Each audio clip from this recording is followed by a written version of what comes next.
Kasi, alam niyo ba kung bakit? Pero, nag-start ako pandemic. Yun yung pinakamasayang Bigo, pandemic. Yung ano lang, wala lang pakialamanan, may kanya-kanyang hustle and all. Ngayon, charis. Ngayon, anong ginagawa ng mga tao sa Bigo na yan? Di ba? Ganda-ganda dati. Siya lang yung host na nagpapakota pero nawawala sa dulo ng hoy, hoy, hoy. Hindi yan guys, totoo. Hindi yan totoo. Nawala ba ako? Hindi naman.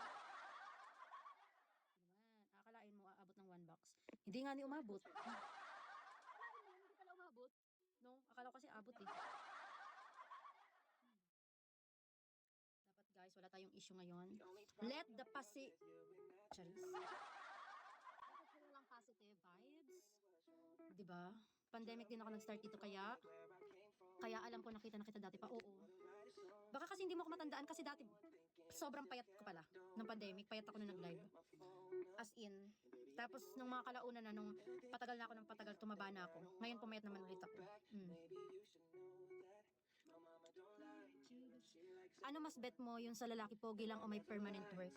Syempre, obvious naman, di ba? Yung pogi na may permanent work. Alam nyo guys, ang mga babae, hindi dapat sa pogi lang. Basta alam nyo na, hindi na dapat tinatanong kasi yan eh. Eto pa, never ako nakapag-attend ng gala sa Bigo. Or sa kahit anong event sa Bigo. Hindi ko malaman-laman. Hindi ko alam. Never ako nakapag-meet ng mga tao sa Bigo. May na-meet pala ako, inuwian ako ng manager ko before and yung may ibang member nun. Yun lang ang naalala ko. Pero other than that, wala ako nakikitang mga sikat-sikat dito sa Bigo in person. Diba? Wala. Nabulok lang ako dito sa Bicol. Diba? Tsaka nahihiya kasi ako. Nahihiya ako. Rarampa-rampa doon. Ang daming malalakas. Sino naman ako dun? Ngayon, panay siraan ng host, agawan sa mga gifter, no? Oo, hayaan mo yan sila dyan. Minsan sila masaya. Sikat ka din naman. Hindi ako sikat dito, guys. Hindi nga nila alam totoong pangalan ko dito, eh. Diba? Maganda ka. Ito naman si Jazz. Totoo ba? Si Barbie may sariling mundo. Diba? Nahihiya na ako ngayon, guys. Pero diba, malay nyo, makapunta na ako sa mga ganyan-ganyan, makita nyo ako sa big screen. Malay nyo, diba? Kapag nakita na ako doon, sabi nila, hala, yan ba si Barbie? Sino yan? Te, nakita na kita saan? Saan? Mas maganda pa nga na independent ka, at least walang pa-plastic sa'yo someday. Pagdating naman sa plastic, hindi mo naman maiwasan na may mga plastic talaga na tao. Kapag plastic ka, plastikin mo din. Pag napunta ka ng gala, medyo mahirap ka hanapin. Ha? Hindi ka sure. Malit lang ako. Alam kong magi-stand out ako. Alam mo yun kung bakit plastikan yan. Saan? Sa Bigo? Oo, kasi hindi mo naman talaga maiiwasan na may magpa-plastic sa'yo. Kasi wala naman ang taong hindi nagpa-plastic. Kahit ako, pinaplastic ko din yung plastic sa akin eh. So, pareho kami plastic. Tagal ko ba nawala? Oo nga eh. Kaya ngayon, didire-diretsuhin na natin to. Dahil a-attend ako ng gala. Oo, plastic ka. Ano yun kung plastic ako? Tsaka, pag naman sinabihan ka naman, kunyari ako sinabihan ako ng plastic. Eh di wow. Oo, yung plastic ko may brand. Orocan. Diba? Imaginein mo yun. Mahal yun. Mahal yun na plastic. Oo, kahit na sarili ko, pinaplastic ko eh. Sinasabi niya maganda ako. Nakikita ko sarili ko sa salamin. Ikaw, meron ka namang mga pores-pores dyan. Diba? Wala namang perfect dito sa mundong to. Sino ba yung perfect dyan? Diba? Walang perfect.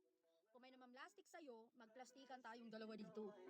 Diba? Kung hindi mo ako gusto, wala akong obligasyon na gustuhin ka. That's it. Goodbye. Ganun lang naman guys. Enjoy mo lang ang buhay mo. Alam mo sa sarili mo na kaya mong ganito, ganyan. Paki mo sa iba. Diba? Ako nga dito, nagsusulo ako dito mag-live. May narinig kayo? Narinig ba kayo? Gigil ako sa inyo eh. Basta ang importante guys, magplastikan tayong lahat. Ito lang yan. Diba? Hindi mo naman pwede diktahan ng tao, sis. Pwede bang wag mo akong plastikin? Ano ba? Narinig ba kayong ganun na, sis? Please lang, magpakabait ka sa akin. Walang ganun. Kung hindi ka mabait, ganun din ako. Wala magpapakabait dito. Diba? Okay na chill na ganda. Ganyan talaga pag maliit matapang. Oo, yun na nga lang ipagmamayabang ko dito, yung tapang, ano yun. Oo, pumangit na yung pumangit.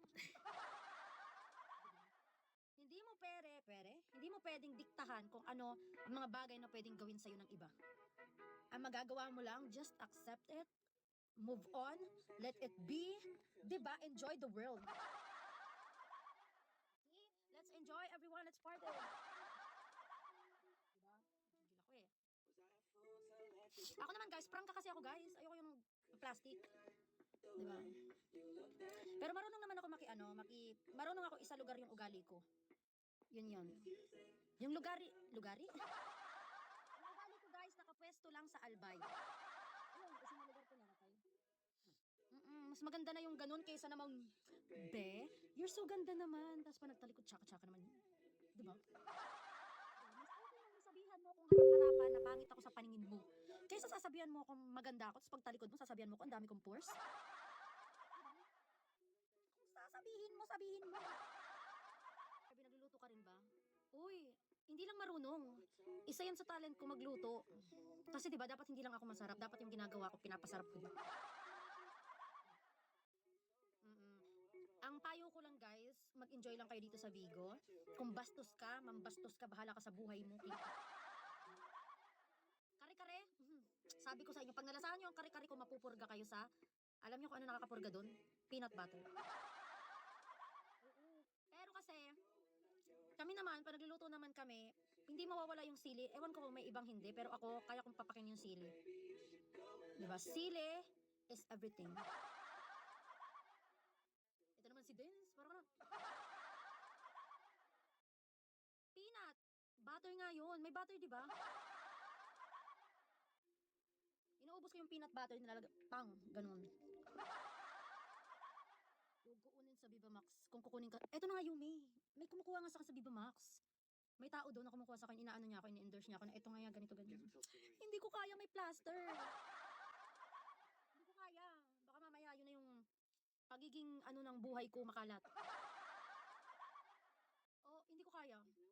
Tinanggihan ko nga yun eh. Basta nag-iwan siya sa akin ng calling card. What? Calling card? Ayoko nang may nilalagay na plaster or keme, tapos ganyan makikita na ng lahat yung ganun. Kung gusto mo walang plaster, ayoko nga may plaster. Di ba pag sa Viva Max usapang plaster? Wala pa namang offer, pero yun nga, gusto nga mag-usap about sa offer. Pero hindi ko kaya. Ikaw ba, kinukuha ka? Oo, gagi. Basta matagal na yon siguro. Kailan ba yun? Matagal na. Nasa Bigo na ako nun. Inaano niya ako sa ano? Viva Max. Sabi ko, pag artistahin nyo na lang po ako. Hindi na nagamit ngayon ng plaster? Di ba? Makikita mo yan. Makikita nila yung... Kasi may yung photographer or yung videographer doon, may hindi ko alam kung yun siya yun pero pumunta ng Bicol